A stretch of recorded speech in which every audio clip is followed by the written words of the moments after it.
All good. Okay, guys. We're going to leave the mic hot. They should be here any sec.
Mic check, mic check. Give me a thumbs up across the board. Mic check, full camera. Ready, Harris? Good. You guys okay?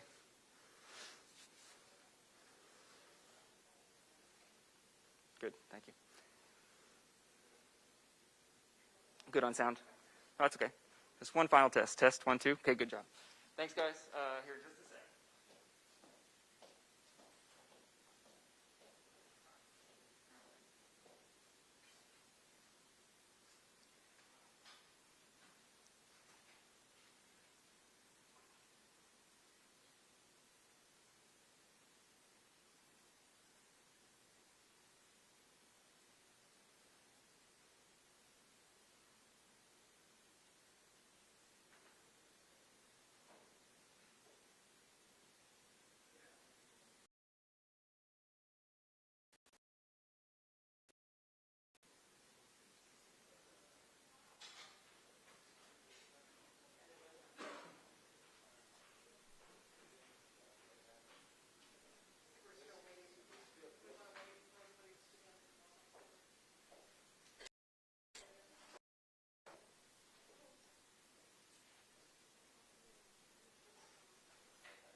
Hello, everyone. I'm Rekha Muttaraj, and we are interrupting programming to hear from Harris County and City of Houston leaders with a COVID update now. This morning, the threat level raised to red, level 1. Lina Hidalgo speaking now. Let's listen in. Management Coordinator. Mayor Turner, first of all, thank you for joining us this morning. And I want to recognize all the folks standing here for their incredible commitment throughout this pandemic. Today, we find ourselves in a difficult situation. We find ourselves retracing our steps toward the edge of a cliff. It is very conceivable that we could once again be heading toward a public health catastrophe. Once again, our healthcare system is strained by COVID-19. It's straining our staff, it's straining our hospitals, and it's imposing heartbreak and anxiety on so many families in Harris County. Just moments ago, I got off the phone with leaders at the Texas Medical Center and Harris Health, and what they're explaining to me is we're facing a perfect storm. A strained nursing and hospital staff, a more transmissible variant, and limited ability to implement public health interventions at the local level. They're also telling me, these leaders in our hospital systems, that this is no longer a disease of the old. The average age of the patient being admitted into Texas Medical Center hospitals is 20 years younger than it was before. We're now having patients on average in their 40s, which means there's people in their 30s and their 20s.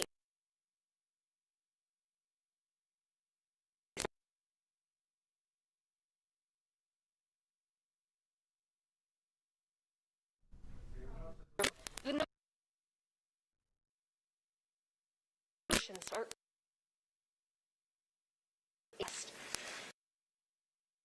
the increase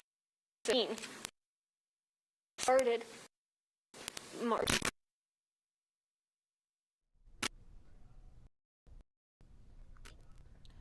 All right, we're having some trouble now, technical difficulties, as you can see, as we hear from Harris County Judge Lina Hidalgo talking about raising the COVID threat level to red here in Harris County. Stay home, work safe unless you are vaccinated. That is the message they are trying to give today. Of course, this signifies that there is a severe and uncontrolled level of COVID.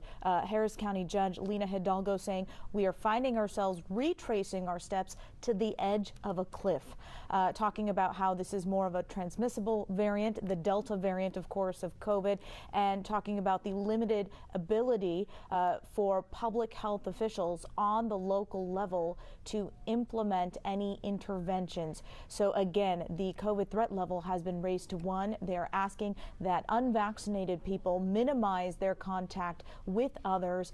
Vaccinated people, of course, follow local health guidance as well. Judge Hidalgo also mentioning that the average age in this case is 20 years younger than what we saw in the first wave. It looks like we have this press conference back. Let's go back to it. And LBJ hospitals. We have more need for hospital beds than we have staff and beds for the patients. In response, I've ordered the county to raise our COVID-19 threat level from orange to red. Here's what that means. This level signifies severe and uncontrolled spread of COVID-19 in Harris County. That means outbreaks are present, and our public health capacity is strained or exceeded. Now, last time we shifted to red was in June 2020.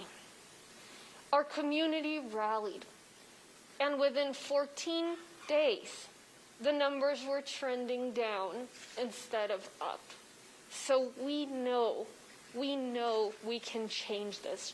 And what I'm asking you, all of you, is to help us change this trajectory once again. We're going to need everybody to do their part. What we need to do is logical, and it's quite obvious. Everyone needs to get the vaccine. And if you're not vaccinated, obviously everyone who's eligible, and if you don't have the vaccine, you need to avoid all but the most essential interactions. It's the only way out of this.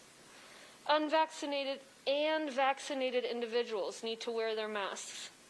Whether vaccinated or unvaccinated, and this is crucial, do not use our area emergency rooms for routine medical care. Use emergency rooms only for truly life-threatening emergencies. I'm hearing this from both the leaders of our public hospitals as well as our private hospitals. We desperately need to allow space in our emergency rooms. There are virtual care options available. There are clinics available for medical needs that are not life-threatening. The most important piece of all of that can really make a difference is for people to get the vaccine. Nearly 2 out of 3 people of the eligible population in Harris County have had at least 1 shot. If you're in the minority that has not gotten the shot, you're the reason we're here today. I understand initially some people had questions about the vaccine. I get that. But the evidence right now is very clear. It's safe, and it saves lives. If you haven't been vaccinated, your window to protect yourself and your window to protect others is closing. There's a limited window, and the reason is that the longer the virus spreads among the unvaccinated population, the greater the risk we all face that variants will evolve and will evade our vaccines. If you're putting off being vaccinated, you are not only gambling with your health and your life, but you're doing that with the health of the rest of the community, including those who have gotten the vaccine. Now, everyone is doing their part. All the folks here are working incredibly hard. Health professionals have been going for 18 months. And I do want to take a moment and thank our health professionals. Part of the reason for the strain is so many of them are burning out, but yet so many of them are continuing. And so to you, health professional, and to your family, Hugh, I know what a strain this has been, and we all recognize how you're keeping our communities going. As a government, we've launched incentive programs and paid public information campaigns. We've mobilized vaccine units deep into every corner of the community. We've stood up scholarship prizes for young people getting the vaccine. We're offering free testing. We've lowered every conceivable barrier to getting vaccines, and we're going to do even more in the coming days. But ultimately, this is in your hands. This is a diverse county with diverse views. This should not be about politics. And regardless of your values, regardless of your personal political beliefs, there is a reason to get vaccinated. If you believe in the U.S. health system, you should get vaccinated because you believe in the expertise of the world's foremost medical experts and the incredible achievement modern medicine has provided us. If you believe in personal responsibility, you should get vaccinated. Not because it's mandated by the government to do so, it's not, but because you have the choice and you know it's the right thing to do for yourself, for your family, but also for the community around you. If you're someone who's skeptical of government, you don't have to listen to me. Get vaccinated because you acknowledge the incredible role the private sector has played to produce and distribute a vaccine so quickly, and reward entrepreneurship and the risk-taking that brought this cure, this miracle, to the market. If you're a Trump supporter, get the Trump vaccine, something he so proudly touted as part of Operation Warp Speed, something even Sean Hannity now advises you get. If you're a Biden supporter, maybe you've already gotten the vaccine, but take the extra step and reach out to a neighbor, reach out to a friend, reach out to a family member, a colleague who remains skeptical, and tell them where they can find a vaccine, and help explain to them how safe and effective and urgent it is. Beyond the obvious need for vaccines is the need for us to band together, and these things go hand in hand. Raising our threat level is something we never wanted to do again. We made it so far, and we've avoided the worst of this crisis by working together as a community. So let's work together. Let's provide another boost to the economy. Let's prevent things from becoming more and more of a problem. Let's provide a sense of hope to this community. I know history will look back at this time as it has the previous 2 times our hospitals have come close to being overwhelmed, and history will judge us for how close we stood together to overcome this latest challenge. It's been exhausting, it's been long, but we have a solution. We have a vaccine, and we have our resilience, the community. Let's work together and get this done. Thank you. We'll hear from Mayor Turner. Then I'll repeat my remarks in Spanish, and everyone will answer questions. Mayor, thank you again. Thank you, Judge Hidalgo. I'm pleased to stand with you today to highlight the threat that COVID-19 continues to pose on our families and neighbors, and standing with you today just to underscore the importance of what we're asking people to do, and that is, if you haven't been vaccinated, to please get vaccinated. If you've got the first shot, please go back and get the second shot. And then encouraging people to put on their masks. The increase in positive COVID-19 cases in our city and county that are linked to the new Delta variant has cause for grave concern and serious action. The Texas Medical Center, for example, just passed 300 plus COVID patients admitted in one day, which was the peak of the second wave, which was in June and July, if that gives you some idea. We can no longer, and I'm certainly honored to be standing here with Dr. Purse, Dr. Robinson, and with Mark Sloan. We can no longer afford to downplay the impact the virus is having or make this even a political issue, because it's not. It's a healthcare crisis. We are here today to remind you, as businesses have opened up and instituted galas and parties are once again filling up on our calendars, the pandemic is still with us, and we cannot let down our guard or stop wearing our face masks. Starting yesterday, I required all City of Houston employees to wear a face masks while working inside city facilities if there is not adequate room for social distancing. As mayor, I have a responsibility to take every possible action to prevent the virus from spreading and to protect the health and well-being of essential workers who provide services daily to the people of our great city. At the close of business yesterday, August 4th, 2021, yesterday, the City of Houston municipal workers, we had 89 positive cases throughout the municipal workforce. To give you some idea, just a week and a half ago, that number was 40. Now that number is 89 positive cases of municipal workers. For Houston police officers, that number is 68. And then for the Houston Fire Department, and these are firefighters, that number is 40.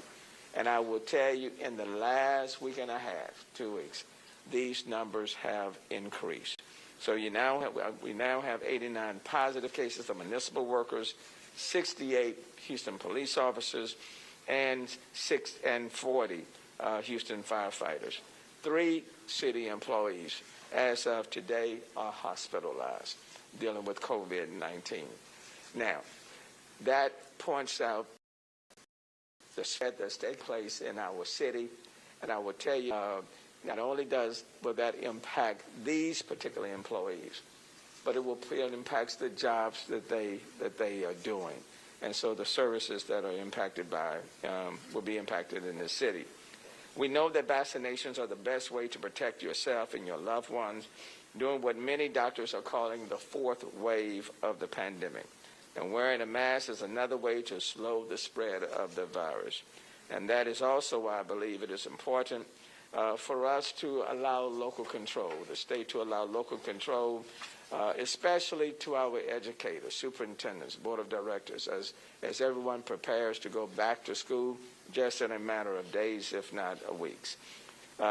It is important for us to do everything we can to protect parents, to protect our children, to protect employees, to protect people who are moving about in this great city.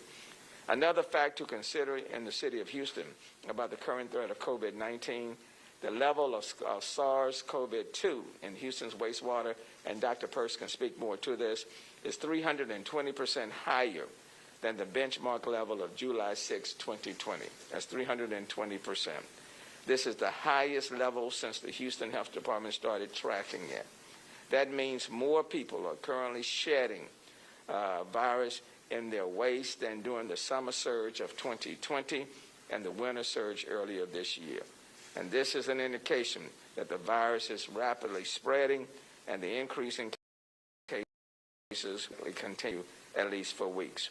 And therefore, we are putting together the Super Saturday, working with the county. Judge, thank you. Thank you to the Health Department of the county, to the City of Houston, Dr. Peirce, to 12 school districts across the city and the county, putting together this Super Saturday, encouraging people to come and get their vaccine.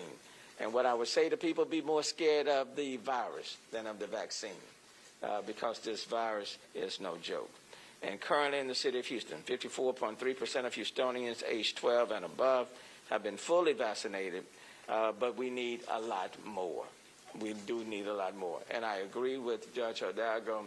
Those who are unvaccinated are now impacting all of us. Okay? And so again, let me encourage you as well to get vaccinated. Let me also encourage people to wear their masks. And then let me underscore that we're all in this together. But if we work together, we can turn this thing around and get back on a pretty good course. So thank you, Judge. It's good to be with you again today. Let me repeat briefly in Spanish. Primero agradecer al alcalde y la directora Barbie Robinson, el doctor Peirce y Mark Sloan, aquí todos apoyando nuestros esfuerzos. Hoy día estamos nuevamente en un camino hacia el borde de un precipicio, básicamente. Es muy posible que una vez más nos acerquemos a otro fe de salud pública. Nuevamente, nuestro sistema hospitalario está siendo afectado por el virus. Hay espacio limitado, las salas de emergencia tienen espacio limitado, nuestro personal de hospital está exhausto y hay angustia en la comunidad por las tantas personas que se ven hospitalizadas o que están perdiendo su vida por este virus.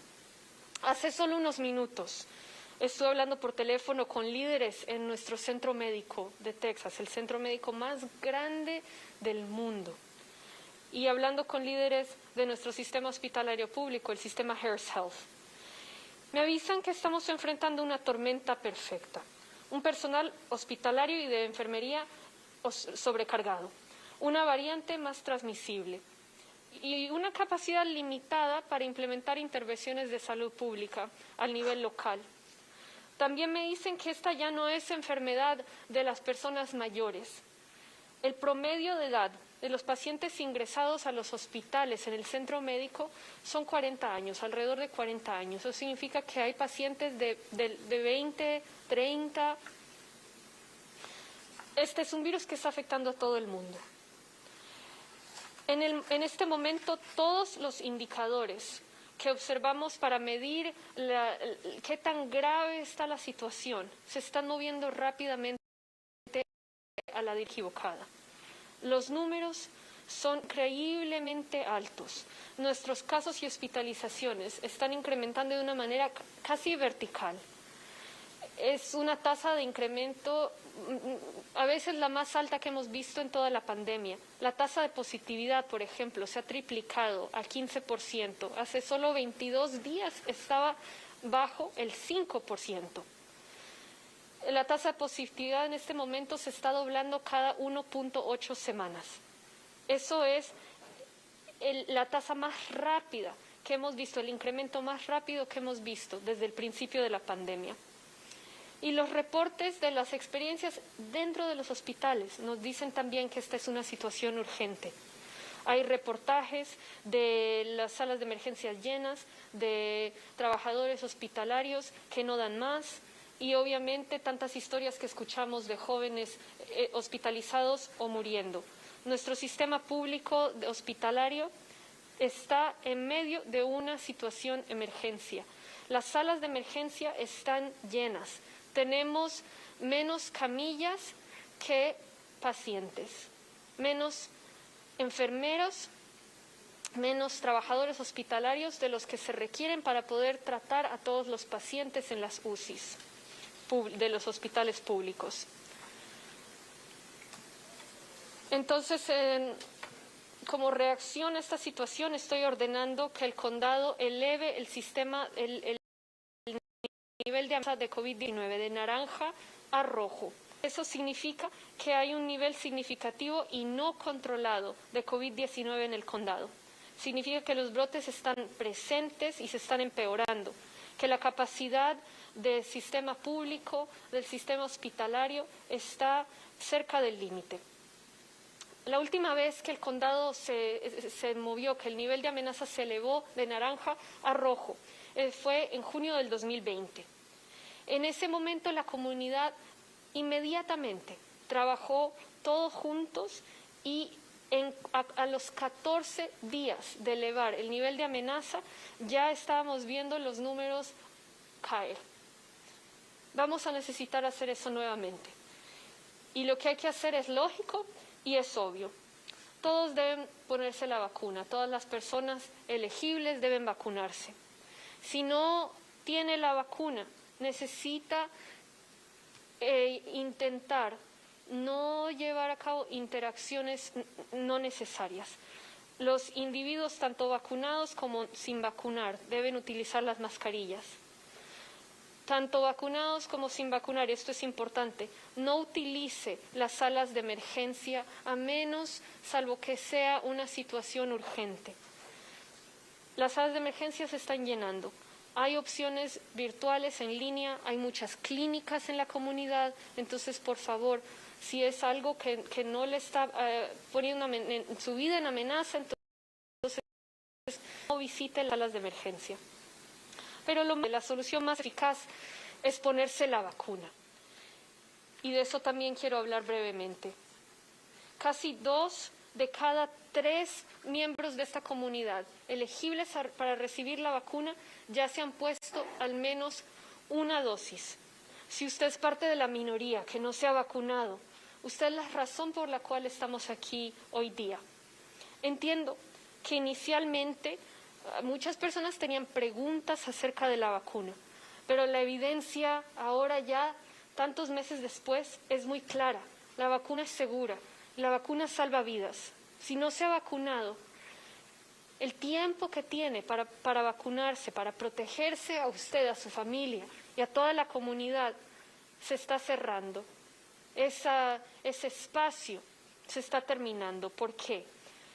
Porque entre más esperemos, entre más tiempo pase, con tanto porcentaje de la comunidad sin vacunarse, más sube la probabilidad de que se desarrolle una variante del virus que pueda sobrepasar a nuestras vacunas. Entonces, si usted ha pospuesto la vacunación, no está jugando solo con su salud y su vida, sino con la salud y la vida de la comunidad en general. Nosotros como gobierno seguimos trabajando. Quiero darle las gracias a todos los trabajadores médicos que llevan ya 18 meses en esto, a ustedes y a sus familias. Gracias. Entiendo su sacrificio. Entiendo que estamos todos cansados. Toca unir juntos. En cuanto a la vacunación, seguimos lanzando programas de incentivos, campañas de educación pública. Hemos movilizado unidades de vacunas en todos los rincones del condado. Estamos ofreciendo premios de becas para jóvenes que se vacunen. Estamos reduciendo todas las barreras imaginables para vacunarse y vamos a hacer todavía más. Pero esto está en manos de cada miembro de la comunidad. Independiente de sus valores, independiente de sus creencias personales, necesitamos que se vacune. Esto no debe ser un tema partidista ni un tema político. Si usted cree en el sistema hospitalario americano, debe vacunarse porque cree en la experiencia de estos profesionales expertos a nivel mundial. Si cree en la responsabilidad personal, debe vacunarse no porque el gobierno se lo requiera, el gobierno no lo requiere, sino porque tiene esa opción y sabe que es la decisión correcta para su familia y para toda la comunidad. Si usted es escéptico del gobierno, no se vacune solo porque yo se lo pido. Vacúnese porque entiende, reconoce el increíble papel que ha desempeñado el sector privado en producir y distribuir una vacuna con tanta rapidez, con tanta creatividad.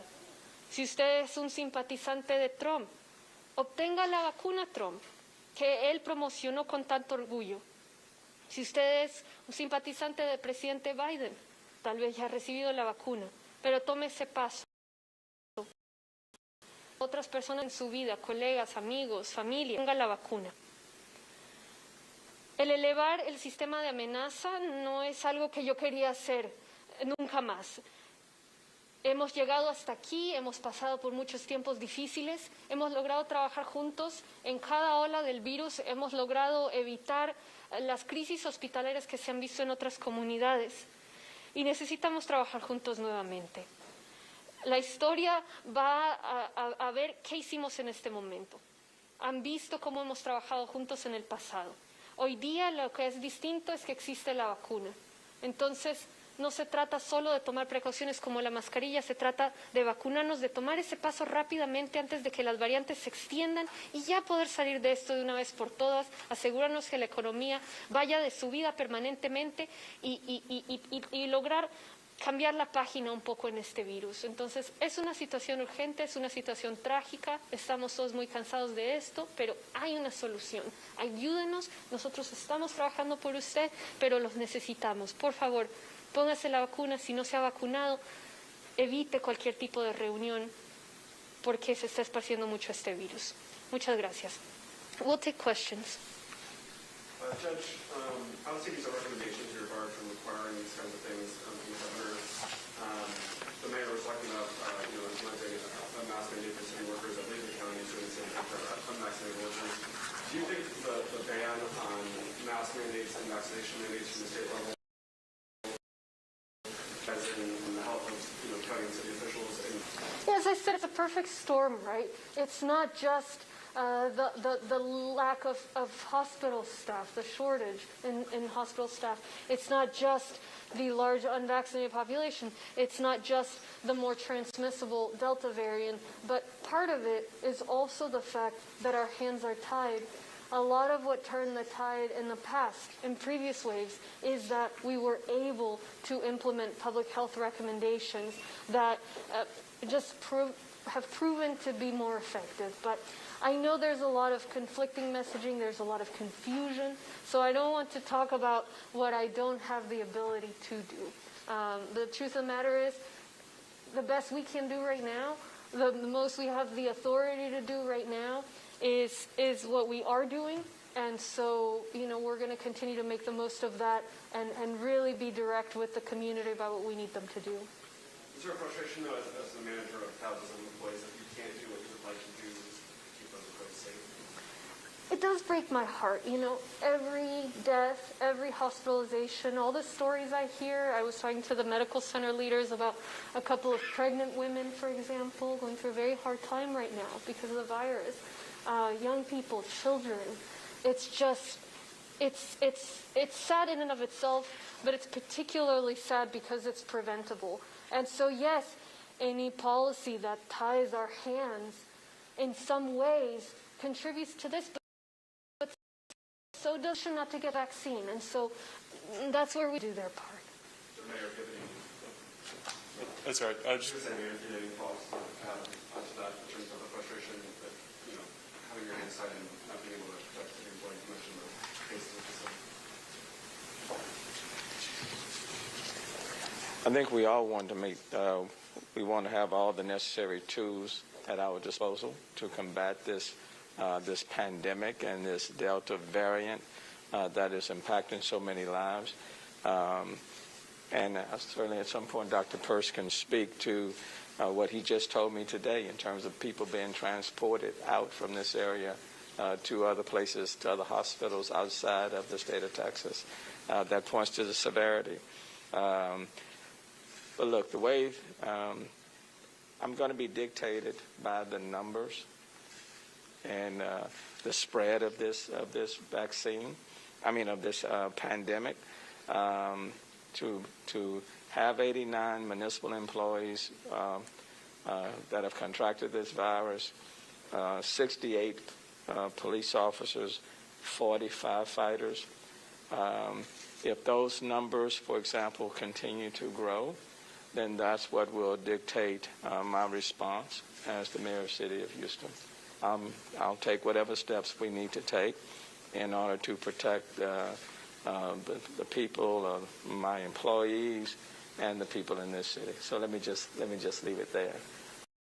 The number take my response, and then whatever happens after that. But I am not going to be constrained by some order. Wherever this virus goes, and whatever we need to do to check it and to save lives is what I'm prepared to do and will do. Dr. First, you want to share? Thank you, Judge Hidalgo and Mayor Turner, for letting me speak today. And I'd like to recognize Director Robinson from Harris County Public Health and Emergency Management Coordinator Mark Sloan, partners in not in crime, but in hoping to improve the situation of this community. So a number of things that the mayor referred to that we talked about. And so I said yesterday at a press conference with the mayor, and I'm going to repeat it again today. And if you are currently unvaccinated in this community, you represent a danger to yourself and others, and in particular your own family members. Now, let me explain what I mean by that. Both the mayor and the judge have referred to the situation of our healthcare system. The healthcare system right now is nearly at a breaking point. The hospitalizations, if you go to the web pages, and the TMC has their web page, and I also would ask you to look at setrac.org, setrac.org, and that's an interactive web page. And you can look at what's happening to the number of patients that are being admitted to hospitals. The mayor pointed out that in the last 24 hours, over 300 new COVID patients were admitted to hospitals in the Texas Medical Center. That is a 500% increase from a month ago. 500% increase. And when you look at the number of new cases that we've in the community, it is 2,500% than it was a month ago. So think about that for just a moment. If the number of cases have gone up 25% or 2,500%, hospitalizations are going to lag behind that. And they're up 500%. So what's it going to be next week? To reinforce that, when you look at the viral load in the wastewater, we picked July 6, 2020, which was the peak of the first wave since we had the wastewater testing. At that peak, that was arbitrarily set at 100%. That was in July 6, 2020. In January, the next wave, we peaked at 250%. 2 weeks ago, we were at 231%. And last week, we were at 320%. The positivity rate by about 2 weeks, the wastewater activity by about 2 weeks predicts what we're going to see in positivity rate, which the judge pointed out has skyrocketed. So the wastewater is still going up. And the positivity rate projects what happens about 2 weeks later in hospitalizations, which are already skyrocketing. So for the next 3 weeks or so, I see no relief on what's happening in the emergency department. So what does that mean? Let's make this a little bit more tangible. As we started, I pulled out my phone, I looked at a data source that I've got, and as we started this conference at 1 o'clock in the afternoon, the Houston Fire Department, which has 104 ambulances, 26 of them were in hospital emergency departments waiting to offload patients. 4 of them have been there for over 2 hours. An ambulance that's in the emergency department waiting to offload a patient is not available to take the next 911 call. Response time up, I fear, and I don't want to be a fearmonger, and I don't want to be accused of that, but I'm afraid for the fire department when we get to the point where too many of our ambulances are in emergency departments waiting to offload patients because there's no beds available, and people are calling 911, and we're going to either have a prolonged response time or perhaps none at all. That is foreseeable based on the numbers that I just gave you. We should be able to see that occurring. And the best way out of this is for people to get vaccinated. And when we look at the hospitalizations, depending on which hospital you talk to, between 85 and 95% of the COVID patients that are in the hospital are unvaccinated. We know that 99.97% of the deaths since January, the COVID deaths in Harris County, were among unvaccinated people. So we've got to do this. And let me remind you of something else. We're focusing a lot on COVID patients. You know what's still going on in the community? Heart attacks, strokes, motor vehicle accidents. We've already had to deal with patients that we're trying to find a hospital that can take somebody, not even a COVID patient, just somebody with what would normally routinely happen, and there are no beds available. That's why we've got ambulances waiting for hours and hours to offload. And in addition, the mayor pointed out, one of my other hats, I work with SETRAC, and we help facilitate difficult transfers. This weekend, we transferred a patient from the Houston area, do not fall out of your chairs, to North Dakota. I have a family member, my own family member, who was ill in Livingston. The closest bed they could find for him was Austin. And then when they got into the detail about how sick he was, we said, we can't handle that. He's too sick. You know where he is now? He's in Shreveport, Louisiana. So it is real, and it is happening now. The way out of this is vaccination. I apologize if I sound alarmist, but in my world, wearing my EMS hat, the crisis is occurring. People out there in their homes who feel fine, you may not be able to see it, but if you have a heart attack, or you break your ankle falling down the stairs, it may take a long time to get an ambulance to you, and we're going to have a hard time finding a hospital that's going to be able to take care of you. Thank you. One question for me, and one from the pool as well. It's keeping on what you're seeing with the wastewater and how bad it could be in a couple of weeks. Are the city and county health departments working with local hospitals on a plan for beds and personnel? And if so, what does that look like right now? So we have been. And actually, you know, the county took the lead on getting resources to have the thing that we had out at NRG for a while. Thank God we didn't need it. So there is talk about how to do it. But our problem today is the nursing shortage, quite honestly. In fact, we have hospitals in the region that they've got physical beds, but they don't have the nurses to staff them.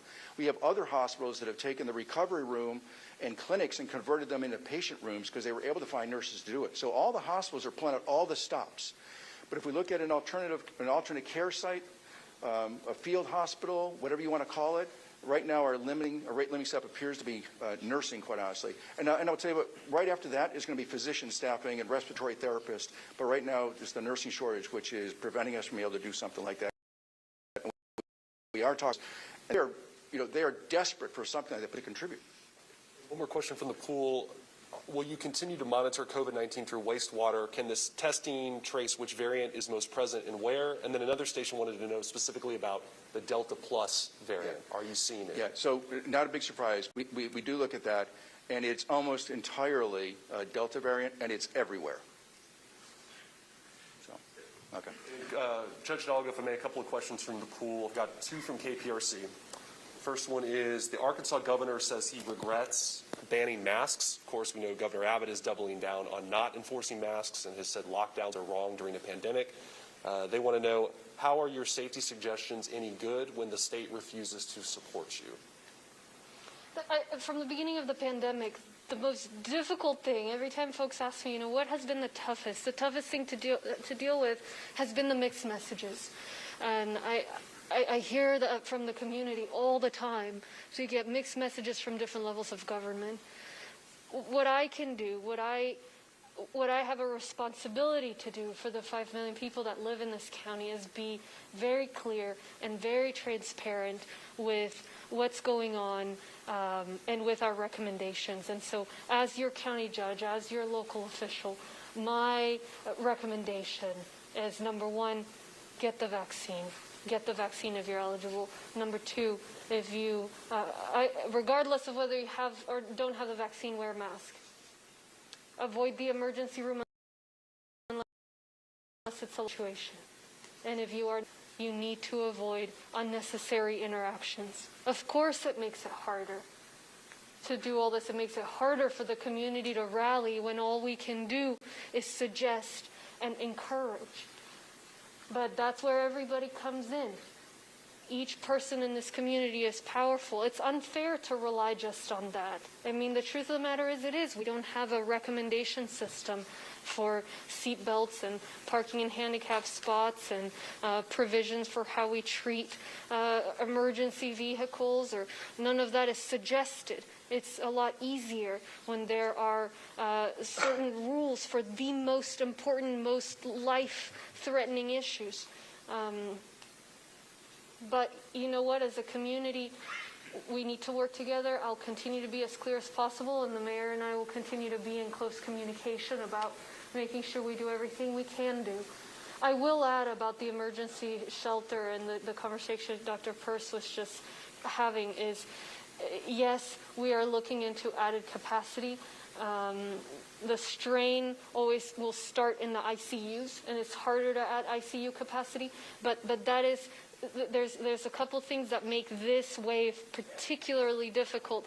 The lack of ability for us to enforce any kind of recommendation, the Delta variant, but the nursing shortage is crucial. And the other thing to keep in mind is the non-COVID ICU population is very high. We're seeing in our ICU